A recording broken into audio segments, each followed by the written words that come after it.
All right, you ready, Alicia? Yeah, let's get started. All right, thanks everyone for coming. We're excited to have you all here and to discuss this today. So this Beyond the Nest is going to be on supporting the family and nurturing the sibling relationship.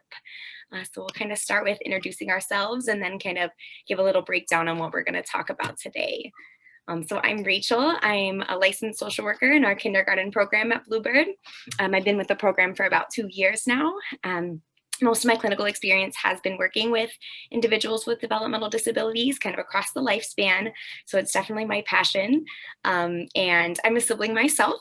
So I have an older sister with Down syndrome and autism. So use some of my personal understanding of this subject as well as my professional that I want to share today. And then Alicia, do you want to introduce yourself? Sure. My name's Alicia Offmuth. I'm also a social worker. I work out of the West Loop, but I'm virtual, so some of you may have seen my head floating on your computer screen at home. And my professional background is in various family support services, child therapeutic programming, early education, mental health consultation.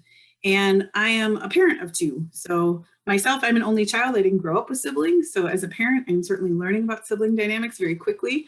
And I love to talk about my kids, but tonight we're going to focus on your kids.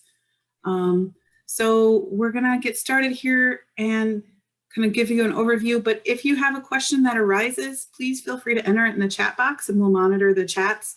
And we'll take a break now and again to make sure we answer people's questions. And then we'll also have question and answer at the end too. Yeah, definitely. Some of our session topics, we're kind of going to focus on what supports positive relationships. So areas like education, self-esteem, talking about emotions and coping skills for kids. We'll have a little bit of a discussion on equity versus fairness in family systems, positive engagement with siblings, and then we'll kind of share some supports and resources for you guys to use. And then, as Alicia said, we'll kind of end with some questions and discussion. All right, so do you want to start us off, Alicia, with things to consider? Sure. So the number one thing I want to be respectful of in this presentation, this discussion, is that there are no universal solutions, right? Every family is different. And even within every family, every child's experience is very different. And so you can kind of think about it in terms of like, what is the order of your children? Who was born when? How big is your family? Certainly a family with 2 children is going to be different than a family with 6 or 8 or 10 children.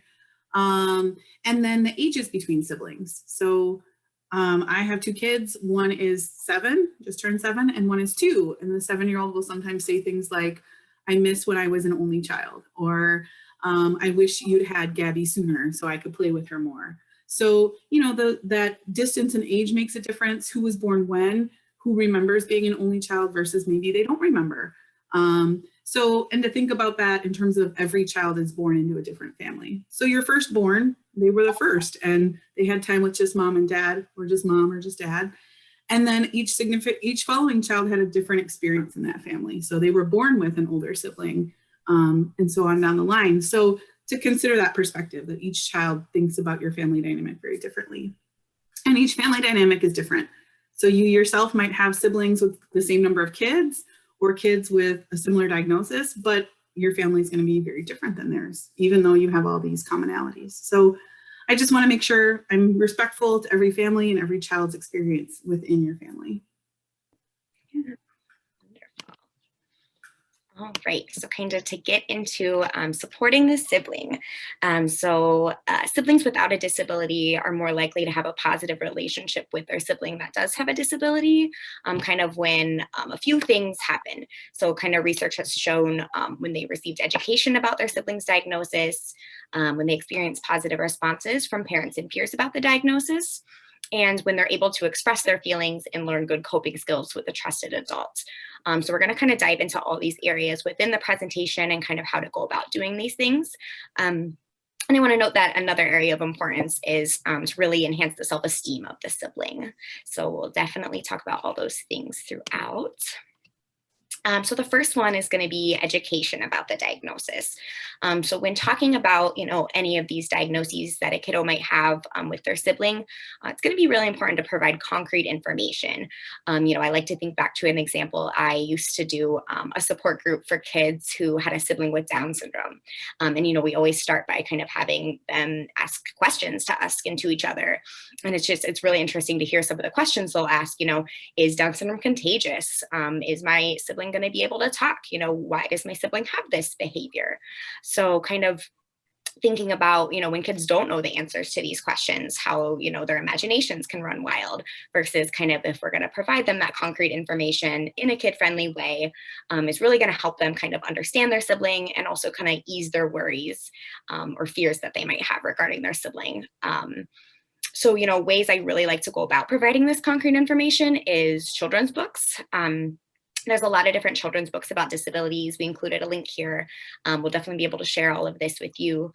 But this is just a great way to have, kid-friendly language. There's, books that are kind of more general and some that get into more specifics about different disabilities, but just ways to have kid-friendly language to kind of discuss this. And another thing I like to use is some online resources. So, some popular shows our kiddos watch, Sesame Street and Daniel Tiger.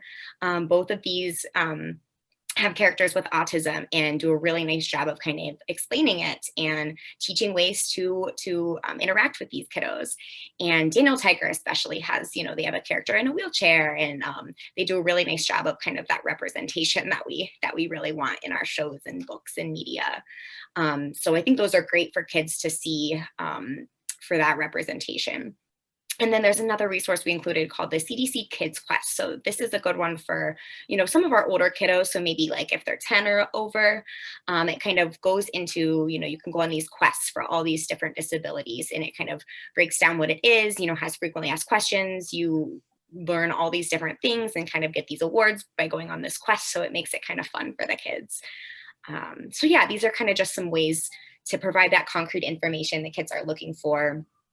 And another thing I included was just kind of to discuss the sibling strengths when you are having these conversations. So, providing the concrete information. So, why does my sibling not like loud noises? Kind of in a kid-friendly way, you're going to explain that. But then also discussing, we're going to be discussing their challenges, but also their strengths. So, they have to work really hard at things. So that makes them really brave and really strong. And they're a hard worker. So just things like that to keep in mind.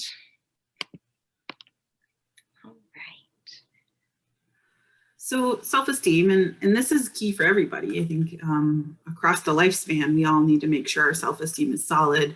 And once we kind of understand ourselves and feel secure in who we are, then we can have healthier, balanced views of other people. So to make sure that, we're considering the self-esteem of all of our kids, do siblings have a healthy view of themselves in relation to their sibling, their brother or their sister? Do they have jealousy? If they're having some signs of jealousy, then that might be a good time to step back and think about, like, how do they view themselves? Because typically jealousy is a reflection of how we feel about ourselves inside.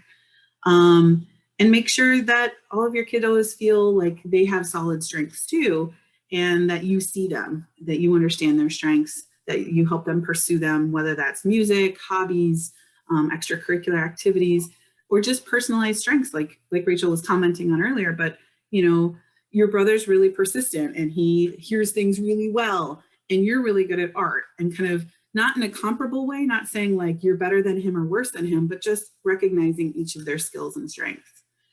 And then setting aside individual time for kids.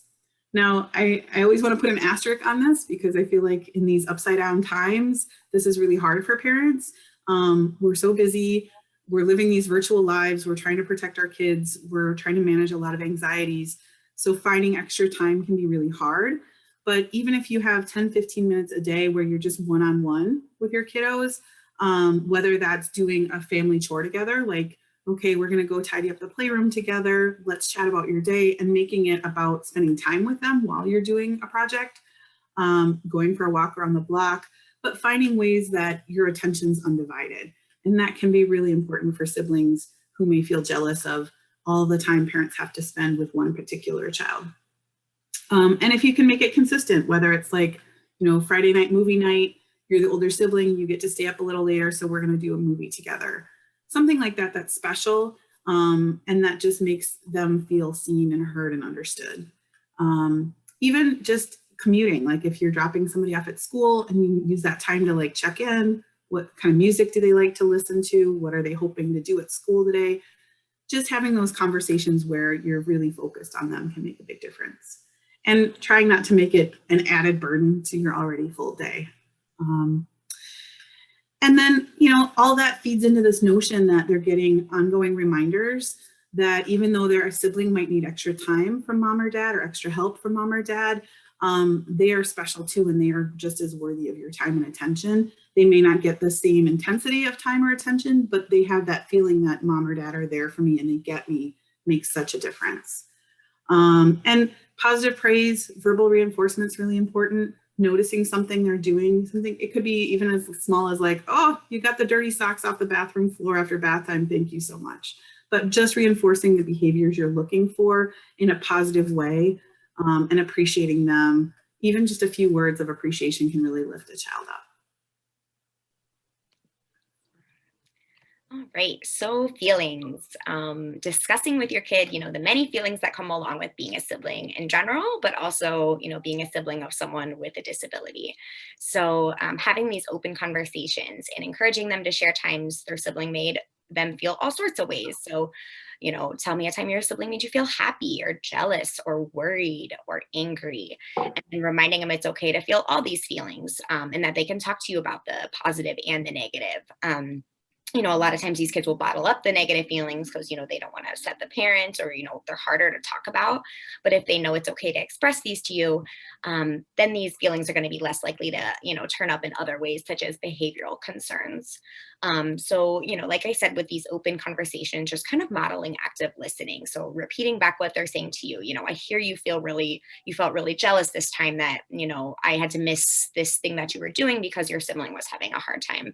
You know, maybe we can do XYZ together this weekend.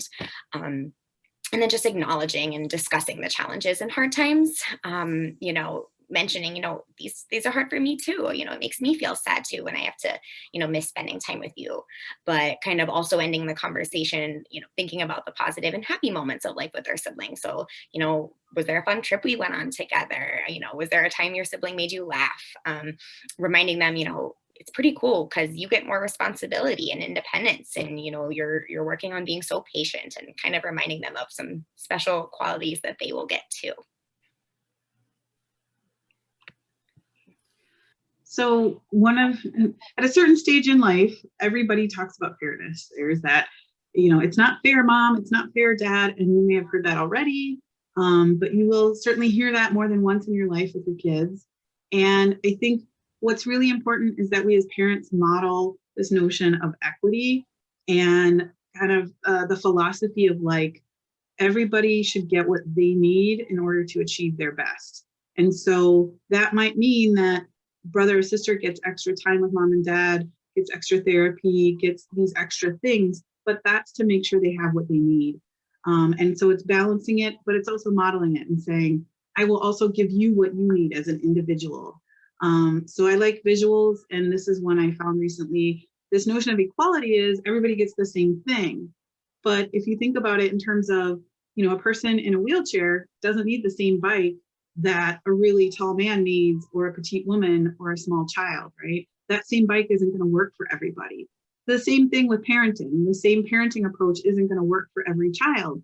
So we have to adjust how we parent based on each child's needs and give them the bike they need, give them the support they need. And so that can be really helpful for kids. Certainly older kids can understand this notion. And then we can think about how we adjust our parenting style to meet each child's needs. And using phrasing like, you know, your brother or your sister needs me to spend extra time with them right now to work on X and Y. And later we're going to do your project too. So letting them know you see them and you hear them, you haven't forgotten them.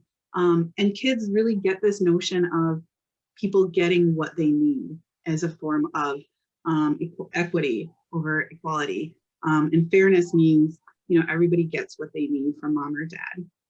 So that's one way to phrase it if you're getting stuck in it's not fair, it's not fair.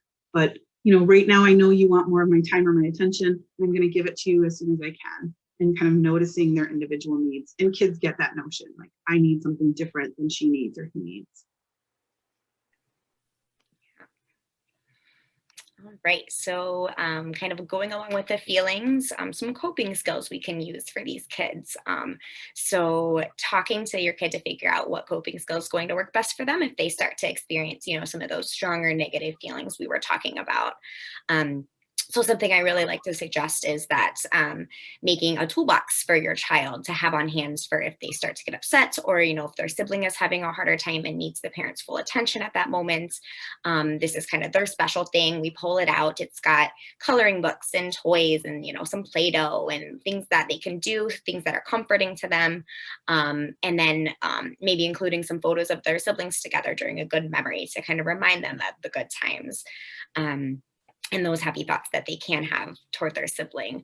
But then it's just kind of something you can pull out, and, you could have one in the car, one at home. And it's just, something special for them in that moment to kind of help them with those big feelings.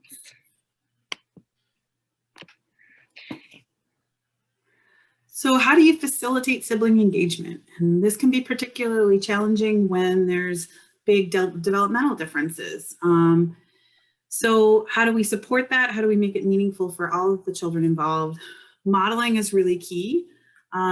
Showing them or giving them ideas of ways to play with their sibling. How can we adjust? Are we doing something next to each other? Are we showing them how to take turns by being a really kind, turn-taking, sharing friend, sibling? But really, sometimes kids learn best by seeing us do it first. So, you could talk about, do you want to watch me do Lego with your brother right now? Or do you want to watch me do bubbles? And then you can come join us. And really noticing how important subtle things are. Sometimes we look for this big moment of perfect playing together, and it might be more nuanced. It might be more they're playing next to each other peacefully, or they're playing next to each other and having fewer battles than they had before. Just being next to the sibling, even though they're not playing together, they may not be building Lego together, but they're building near each other. And, coaching the sibling to talk to their brother or their sister about what they're making. Some of those subtle connections are really powerful. And when you focus on building the comfort and the relationship and the safety within the play, that will reinforce it. And, the long-term goal certainly might be down the line, we do more joint play, more turn taking, more sharing. But right now, we just want to play peacefully near each other and build that sense of this is fun to be near my brother or my sister. And validation, sharing your own experiences, recognizing that it's not always easy, that you may need to be real patient with your brother or your sister, but also noticing the reward. And again, just highlighting, narrating, I saw you were playing so carefully next to her. You really let her take turns with you, and you shared with her, and then she smiled at you. She gave you such a big smile. And so kind of highlighting those moments of connection that brother or sister may not know about, may not recognize, but helping them see how powerful their presence is to their sibling can be really rewarding. And again, using that positive phrasing, positive reinforcement, noticing the good stuff that's happening, keeping it as positive as possible. Certainly if there's something dangerous happening or there's something unsafe that we need to stop or interrupt, we don't want to praise that, but we want to kind of focus on those moments of connection whenever possible to reinforce that. All right, so kind of diving into some of the resources and ideas. So sibling support groups. There's a really great organization called Sib Shops that is all across the country, and there are these sibling support groups that are just a great way for the kiddos to feel understood and realize other families are similar. There's other siblings out there. We can kind of share our stories, and it's also just a great chance for them to have fun and have something special to attend. Their sibling has all these therapies and special events they attend. So this is their special thing. The groups, they usually kind of structure them. They'll start off with some, questions and some therapeutic activities, but then they'll kind of just do some games and play, and they just try to make it a fun time for the sibling. So those are Sib Shops, and we'll provide some information on those. And then our social workers at Bluebird are a great resource too. Social workers can provide sibling sessions and sibling support. So, sessions to support the sibling through navigating the individual's diagnosis, but also sessions, with our kiddo that goes to Bluebird and their sibling. So where we're going to be working on a lot of the stuff we've talked about. So supporting that play and that turn taking and kind of helping the sibling, understand their sibling's diagnosis and how best to play and have fun with their sibling. So those are kind of great resources there to kind of facilitate some of that sibling engagement, but also support the sibling outside of their relationship with their sibling. And social relationships, I mean, I know this is a challenging time for that. So we have to get creative about how we support those social relationships with all of our children. But recognizing that, it can be lonely to be the sibling. It can be hard if you feel like maybe your friends at school or your friends in the neighborhood don't have a sibling with special needs. And so they don't get it. They don't get what it's like at home. So how can we support all of our kids to feel understood? And one way to do that is by building friendships with other kids who have siblings with special needs. It may not be the same specialized need, but it's just that recognition of like, it can be lonely being the brother or sister, and having a friend who's in the same position get it can really help with some of that tension and help ease some of that stress. So using your networks through Bluebird, I know some families have formed some great relationships through Bluebird, memberships in other community groups, support groups, maybe in your neighborhood, your faith-based community within your family. So just making sure that your networks kind of reflect your family and your all of your kids feel understood. And then I also wanted to put in a plug for independent friendships. So it may be that your other children have friendships outside of the specialized need community, and that's great and important too. So having that balance where they have people who get what it's like to be a sibling, but also that they have their identity outside of their sibling. Like, I have friends through my sports team or through school, and maybe they don't know my little brother or my older brother or sister, but I am a whole complete person and friend beyond who I am as a sibling, if that makes sense. Yeah, I love that. Okay. And then just some more books and resources for the siblings. So kind of like Alicia was saying, it can really help to connect and learn from other siblings' experiences to kind of feel that solidarity and know you're not the only one. So included just kind of a lot of different books here. The books we were talking about at the beginning were more kind of like on educating about the diagnosis, but these ones kind of more about like life with a sibling with a diagnosis, and talks about some of the challenges and things, but also some of the things that make your sibling special and fun, and kind of how you can have a good relationship with your sibling. So recommend those as well. And then kind of just some final thoughts. So acknowledging that this is hard. You are all doing an amazing job. There's still going to be sibling rivalry and arguments, and just kind of focusing on encouraging the children, to explore the positive aspects of the relationship when possible, allowing them to express both positive and negative emotions, is really going to help kind of minimize any behavioral concerns, and kind of just know that you're there to hear negative things too. It doesn't always have to be positive focused. And then also focusing on what the siblings have in common and their shared interests, and kind of helping them to remember that. And then reminding yourself too that siblings of individuals with special needs gain special strengths. So research shows they're more likely to be empathetic and adaptable, patient, tolerant. So lots of good things come from it too.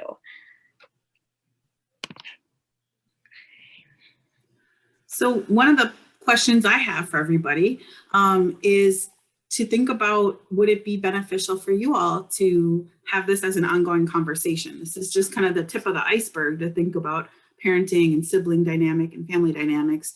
But I'm wondering if an ongoing conversation, an ongoing group would be beneficial for you all as parents. And if that's something you're interested in, I'm going to ask you to put your name in the chat window, or to let me know, then we can kind of gather everybody's contact information and follow up with you all. But, I can imagine life can feel really full right now, but it can also be beneficial to have other parents to talk about, like, how do you manage sibling rivalry? How do you engage them in play? Or how do you manage the frustration of a sibling who says, you don't notice me the way you notice her? So if that's something you're interested in, please put your name in the chat window when you get a chance, and we'll reach out to you guys with details about a follow-up group. a parent group that we can develop around these issues. Yeah, definitely. I'm also going to put in a quick plug. If anybody's got questions, don't hesitate to enter them in the chat box. Yes, definitely.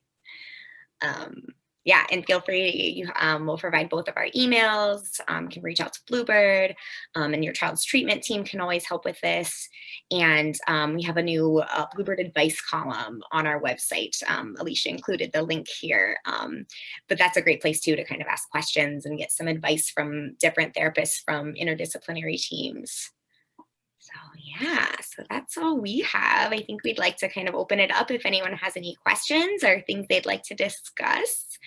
You can throw them in the chat, or you can unmute yourself and shout them out.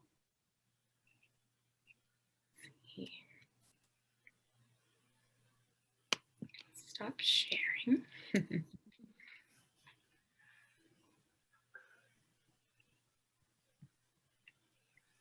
I see a hand up. Is that something we see? I think that's just Laura. She probably, it's been Okay. up for a little bit. Okay. I want to make sure we cover everybody. Yeah, I think. Let's see. Oh, it looks like we have one question. It says, what age do you begin to bring your child in on the conversation of having a sibling? It's a great question. It's a great one. With a disability, they said. Yeah. Want to go ahead? Yeah, so I think about it as what is developmentally appropriate, right? So, you know, if you have a first child with specialized needs and your second child comes along as a newborn, they may not, you know, you're going to wait a little bit. And as your children grow and develop, the information you share with them will really change. So I've had a couple careers, and when I was much younger, I worked at a law firm, and the lawyers taught me you only answer the question that's asked. But I'm a talker, so that's challenging for me because my temptation is to give you a story. And they would say, no, don't give a story. So I think about that with challenging information with kids. So, you know, if a child asks you, is autism contagious? No, it's not. You don't catch it by playing with brother or sister and then waiting. Wait for them to expand on it. If you give them too much information, if you flood them, if you give them a lot of adult level stuff and they're, you know, at the 7-8-year-old level of development, then they may be confused or concerned or scared. So if you just give them what they're asking for when they're asking for it and just kind of waiting for their signal that they want to know more, you can certainly always ask, you know, if that, you can say, did that answer your question? Or do you know, what else can I tell you about your brother or your sister? And being honest, and, you know, I like to be honest and direct with kids. I don't like euphemisms. I don't like saying, you know, talking around an issue because that can be very confusing for kids. So, you know, answering their question directly, clearly, and not using like a lot of flowery language or too many details. Yeah, definitely. Looks like question is, he said, thank you. Suggestions on what to do with this sibling during special needs sibling meltdowns. Another great question. So one of the things we talked about was kind of like that coping toolbox. I like the idea of kind of like having something special and concrete for the sibling for, you know, when these things do arise. And also kind of preparing the sibling ahead of time. Like, you know, what do you like to do when your sibling's having this hard time? You know, I know it probably makes you feel some strong feelings too, maybe scared. Like, is there a special, you know, cozy corner of your own we can go? You know, is there a special place in your room and the comforting stuffed animal you can have? And kind of having that kind of set ahead of time and kind of a concrete way for them to feel safe when these things are happening. Alicia, do you have anything to add to that? Yeah, I think helping kids recognize that they can't control, you know, sometimes kids feel this intense worry, like, I want my sibling to feel happy. I'm going to get them to feel happy so they don't have a tantrum anymore. And they may feel this responsibility to carry the emotional weight of a sibling. And, you know, to help them understand or separate their siblings' behavior and their relationship as much as possible. Now, certainly, if siblings are like poking each other and causing tantrums and causing meltdowns, we need to work on that. But to kind of recognize that I know how much you love your sister and you want to help her, and a mom's going to go help her right now. We're going to get you settled, and to kind of give them that space so they don't feel this responsibility to fix or rescue or, help a child feel differently than they do. So another question pop up. Let's see. Yeah, someone said for the coping toolbox, is that an actual tangible support? Is it a space or is it a visual support that serves as a menu of sorts? So I'm thinking kind of like a concrete, actual, box. So this is their special thing. It has, some of their favorite things in it. So it's got some Play-Doh for them to play with. It's got some maybe music for them to listen to, something comforting like a favorite stuffed animal, or some coloring materials, or kind of things that they like, but it's kind of their special thing to pull out in these moments. I think a space is great too, kind of having like a cozy corner. If there's one you could set up in their room, we use cozy corners for our kiddos a lot at school.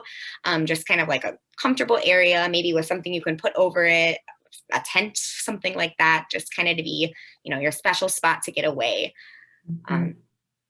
Along with that, it looks like someone asked, what about during outings, which is another great question. Oh boy, tantrums when you're out in public, boy.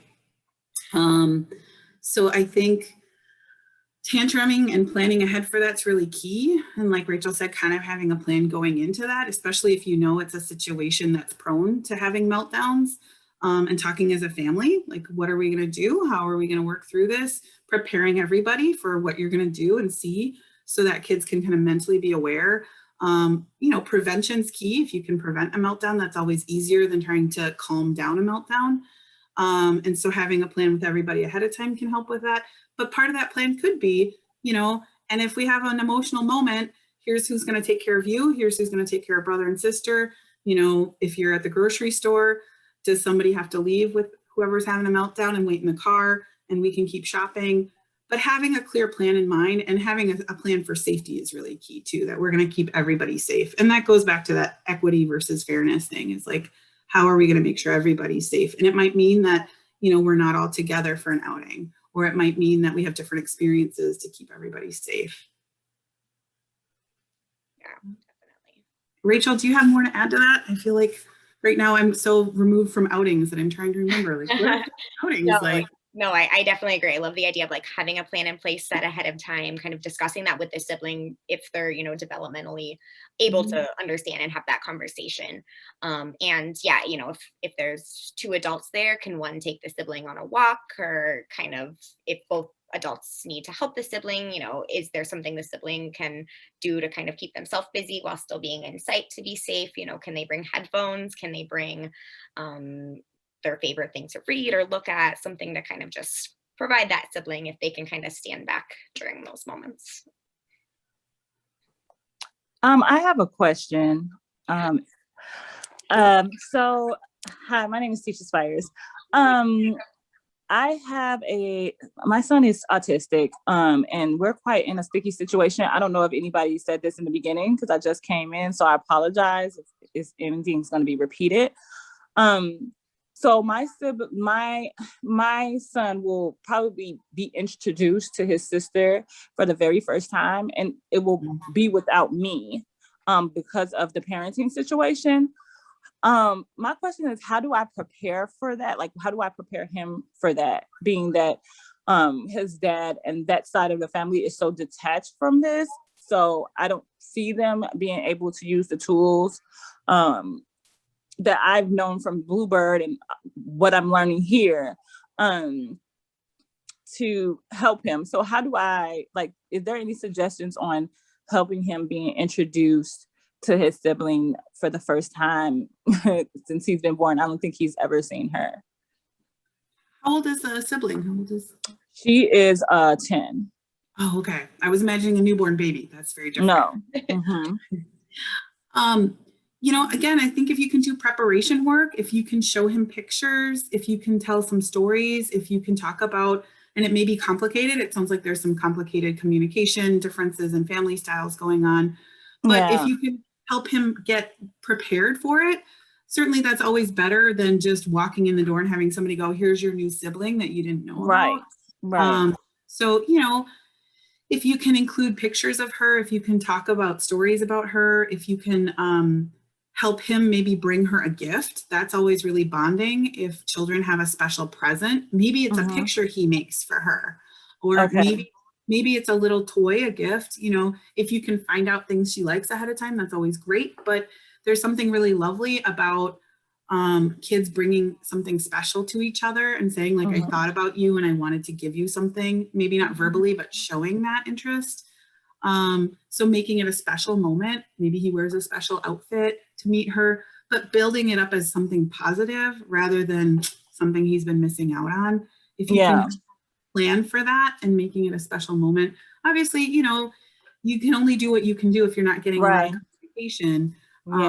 I was just wondering, like, if anybody had like a suggestion on a book, because like majority of the things that we've been doing in our lives that has changed, I have related to a book because he really likes reading. But I'm like, I don't even know a book that would explain, like, hey, this is your sister. She's been your sister for, you know, your whole life. So yeah, I can't think of a children's book off the top of my head, but that doesn't mean they're not out there. Right. It would definitely be something we could look into and get back to you about and kind of share as a reference. But I know like some of the list had, you know, some similar type ideas. You know, it might not be the exact situation, but we can definitely kind of provide ideas of where to look for books and stuff. Because there's got to be some out there for sure. Right. I love the idea of using a book. I think that works so well with kids and kind of gives example of other people having the same situation. So. And then we're really big on making our own books, which we call social stories. There's a lot of research on social stories, and that really helps kids with autism prepare themselves for what is to come. And so they really recommend making sure that you use real pictures. So we're using pictures of your child, and as Alicia said, as much as you can with the siblings pictures as well, and really talking about what this means and relate it back to him and that family dynamic. So it's really nice that way too. You can really individualize it for every child so that it is a really unique story that is going to work for you, because like you said, the books on the market, even if you find one that's somewhat similar, it's not going to be the same 100%. So the social stories would be a really good place to start. Yeah. And Lupe notes RCAD on here. She writes in the comment box or the chat box that RCADD can help you with social stories. And if you can have a social story with his pictures and her pictures in it, and even print it out, maybe sneak it in his backpack and say, you know, especially for kids who are developing verbal skills, having something to show somebody can be really meaningful. So that could be part of the gift too, is that he can show her a story that says, here's about me, what I like. Especially if verbal skills can be challenging, then this can be a way to show and build that connection. And have spaces for pictures with both of them there could be really nice too. So that's the joy of those social stories, is you can kind of adjust it to fit his needs. Right. You know, and if you can get them to take pictures when they meet, maybe you can add that back to the social story and keep evolving the social story to match his situation, his life, and update it as you want. So that may be a tool you use in your home. You can certainly encourage it to be used in the other family dynamics, but that can be something you use too to talk about it at home. Okay, thank you so much. Thank you. It looks like someone has said same question, but with a newborn sibling in another home. Anything we can do to help prepare in our home? Yeah. I'm wondering about kind of like age in that situation too, but I mean, social story again, kind of just anything you can do to use pictures to help prepare for the newborn sibling. So I think social story would be great for that situation too. Yeah. I also am a real fan of baby dolls or puppets to practice, especially if you're worried about like how safe are they going to be? Are they going to try to grab the baby? So practicing at home on a baby doll and talking about, you know, we're gentle, we're safe, we're nice. Just using, like, having a keyword. I wouldn't use all those words, but whatever word resonates with your child. Like my 2-year-old loves flowers right now, but her version of nice is to grab all the flowers and rip them out of the ground. So we've been working on nice, and we pet the flowers nicely. So using that baby doll to talk about, we need to be very nice with babies because they're so little, and helping them practice, how can I show the baby love? Because that's often, we want to love this new baby, and some kids get a little too squeezy or a little too in the face. So how can can we kiss the fingers? Or, do we ask mom or dad, can I kiss the baby's toes? What can we do to be safe and show love? Again, you know, can your child make a picture for the baby? You know, the baby may not appreciate all of this, but what gifts can the older sibling bring to it? I love when kids exchange gifts. So I feel like I'm beating a drum here, but you know, if your child can bring a special gift for the newborn, and maybe if the other family would be willing to have the baby give your child a gift, that can be a moment of connection, where the baby brings something. You know, this is a special train from the baby, or a special book, or a special soft toy, but that can be a way to kind of bridge that relationship too, and just reinforce the love and the relationship across family dynamics. Erin, they added a nice website here for social story information with carolgraysocialstories.com. Thanks, Erin. And Rachel, I don't think I'm seeing everybody's chats. So if I'm missing anybody, please add. Oh, Lupe added a nice website from UIC. Yeah, they have great resources over at UIC. So. And this presentation was recorded too, so it will be able to be shared for those who came later, just want to see it again. And we can send the PowerPoint too with the links in it, right? Is that, so we can send that out, so the links in the PowerPoint, you don't feel like you have to write them down or try to copy and paste them. We'll make sure you guys have access to them. Yeah, certainly. And Laura said, remember, a sibling relationship takes time and work. Yes, it does. Yeah. Absolutely. And, you know, as a parent, make sure you're giving yourself credit for that, that sometimes it can be really tiring to try to balance all of these competing needs. And you can feel like I'm one person and they need all of me all the time. So making sure you're taking time to give yourself credit for the work you're doing, for the love you're giving your kids, recognizing those moments of connection, even when they're not perfect, but just recognizing like, oh, we had such a nice car ride home. Nobody argued over the music. It was great. It was peaceful. You know, whatever 5-10 minutes of joy and connection you can find during the day, give yourself credit for that and recognize that with your kids too, because that will keep reinforcing it. But yeah, taking care of yourself however you can during these times is really important. Yes, self-care. Mm-hmm. All right, I think we got all the questions. Awesome. And I will change at every age stage. Yes, yes, definitely. For sure. About the time you think you figured your kids out, they will develop a new skill, a new behavior, a new way of being. And the same goes with their relationship. You might get to a peaceful plateau where everybody's loving on each other, and then somebody changes something and all of a sudden you have to think about it anew. So it's an ongoing development, right? Like the parent you are with your newborn is not the same parent you are when they're 6 or 10 or 15. So yeah, again, giving yourself credit for just, I need to check in with where my kids are at, with where I'm at, and recognizing all the growth you do as a parent is really key. All right. Well, yeah, if anyone ever has any other questions that come up, feel free to email any of us. And thank you guys all so much for joining us today. It was great to have a nice discussion. And yeah, we'll make sure and send out the recording and everything. Yeah. And let us know if you're interested in more ongoing support for parents, and we'll definitely put you in touch. Okay. Yes. And with siblings. Thanks, everybody. Have a great night. Have a good night, everyone. Thank you.